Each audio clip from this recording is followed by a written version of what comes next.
দক্ষিণবঙ্গে আপাতত ভারী বৃষ্টির কোনো সম্ভাবনা নেই। বজ্রবিদ্যুৎ সহ বিক্ষিপ্ত বৃষ্টি থাকবে এবং আর্দ্রতাজনিত অস্বস্তি। বুধবার থেকে ভারী বৃষ্টি শুরু দক্ষিণবঙ্গে।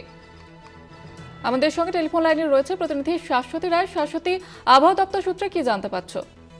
দেখো, আপাতত দক্ষিণবঙ্গে বৃষ্টির তোর কিছুটা কমবে এবং আর্দ্রতাজনিত যে অস্বস্তি তা কিন্তু বাড়তে শুরু করবে এবং আগামী বুধবার থেকে ফের বিক্ষিপ্তভাবে ভারী বৃষ্টি শুরু হওয়ার কথা দক্ষিণবঙ্গে। কারণ নতুন করে একটি নিম্নচাপ তৈরি হওয়ার সম্ভাবনা হচ্ছে উত্তর বঙ্গোপসাগরের ওপর, এবং তার জেরে আগামী সপ্তাহে ভারী বৃষ্টির সম্ভাবনা জারি করা হয়েছে দক্ষিণবঙ্গে। তবে উত্তরবঙ্গে কার্যত জারি থাকছে ভারী থেকে অতি ভারী বৃষ্টি, এবং 21শে জুলাই পর্যন্ত এই বৃষ্টিপাত জারি থাকবে বলে জানাচ্ছে আলিপুর আবহাওয়া দপ্তর।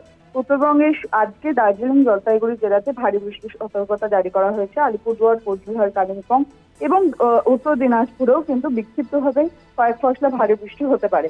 রবিবার অর্থাৎ আগামীকাল উত্তরে 5 জেলাতেই অতি ভারী বৃষ্টির সতর্কতা জারি এবং বিক্ষিপ্তভাবে ভারী বৃষ্টি হবে উত্তর দিনাজপুরে, এমনটাই জানাচ্ছে আলিপুর আবহাওয়া দপ্তর। এবং শহর কলকাতার ক্ষেত্রেও আজ আংশিক মেঘলা আকাশ। রাতের পর থেকে তাপমাত্রা স্বাভাবিকের উপরে অবস্থান করছে, যার জেরে রোদ ওঠার সঙ্গে সঙ্গে কিন্তু আর্দ্রতাজনিত অস্বস্তি জারি থাকছে শহর কলকাতার ক্ষেত্রে।